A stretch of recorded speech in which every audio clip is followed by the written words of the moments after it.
I found that if you ever get the chance to use one of these during a storm day, take it out because the tool itself is extremely useful beyond just carrying your toboggan up the chairlift.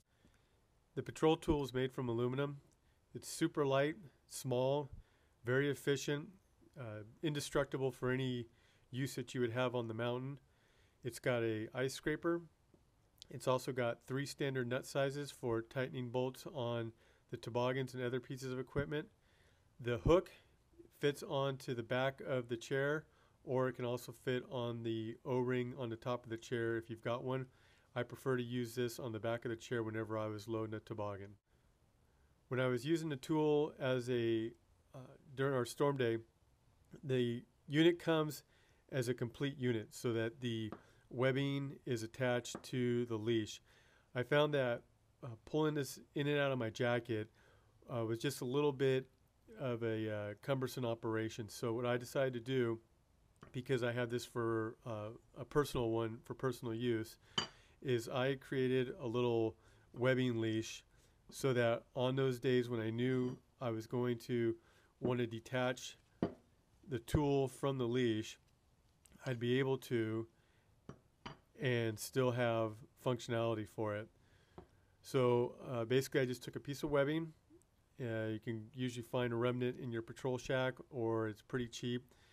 I went to a shoe repair guy in town. He did an industrial size stitch for me, triple layered it. I think he charged me about $4 for that. And I made it long enough so I could just put it around my wrist and then be able to do my chores and not lose it. The idea I had is that I'll be able to tuck it underneath my jacket, ski on to the next area where I'm going to be working, slide it out, do whatever I need to do, and then slide it back in. If you're going to do this, what I'd recommend you do is put a little half loop in it so when you reattach it to the cam, you can slide it through.